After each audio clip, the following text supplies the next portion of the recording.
היום הלכתי ברחוב, אכלתי סלט, כזה סלט תאילנדי. אני עובר ככה ממש מבחוץ לאיזשהו מגרש כדורגל מאולתר. יש שם חבר'ה, לא סתם חבר'ה רגילים שמשחקים כדורגל, יש שם חבר'ה דתיים כאלו עם ציציות וזקנים, כאילו חבר'ה שלא גרים בתל אביב.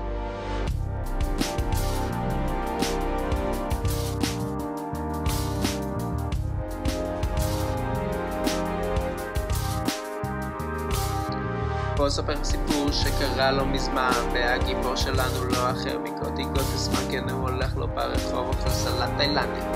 כולם מסובבים את הראש אומרים גם ברי, הלסתות נופלות והריר נופל והבחורות עונות לכל מי ששואל. אני רוצה אותו כאילו כזה חתיך, והסלט שלו נראה ממש פריך. כן, הן אומרות יו קוטי גוטס מן, אני אוהבת אותו, אני אוהבת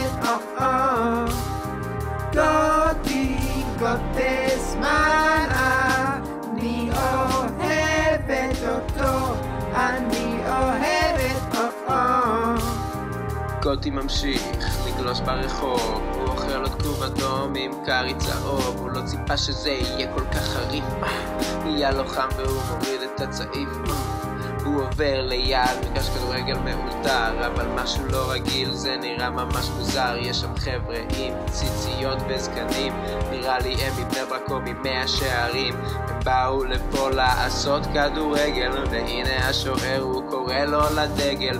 בוא צדיק, צריך חלוץ למניין, גוט עם הסלט בפה, הוא לא מעוניין, הוא אומר לו לא לא לא לא לא לא לא לא סקיבידי פם פם והסקט מהם מתחפף. עולה לי כאילו, עולים לי המילים הבאות של למה אתה מציע לי כדורגל, למה אתה מציע, למה אתה מציע לי כדורגל, למה אתה מציע, למה אתה מציע כדורגל, למה אתה מציע, למה אתה מציע כדורגל, למה אתה מציע, למה אתה מציע כדורגל, למה אתה מציע, למה אתה מציע כדורגל, למה אתה מציע, למה אתה מציע כדורגל, למה אתה מציע, למה אתה מציע כדורגל, למה אתה מציע, למה אתה מציע כדורגל, למה אתה מציע, למה אתה מציע כדורגל, למה אתה מציע, למה אתה מציע כדורגל, למה אתה מציע, למה אתה מציע כדורגל, למה אתה מציע, למה אתה מציע כדורגל, למה אתה מציע, למה אתה מציע כדורגל, למה אתה מציע, למה אתה מציע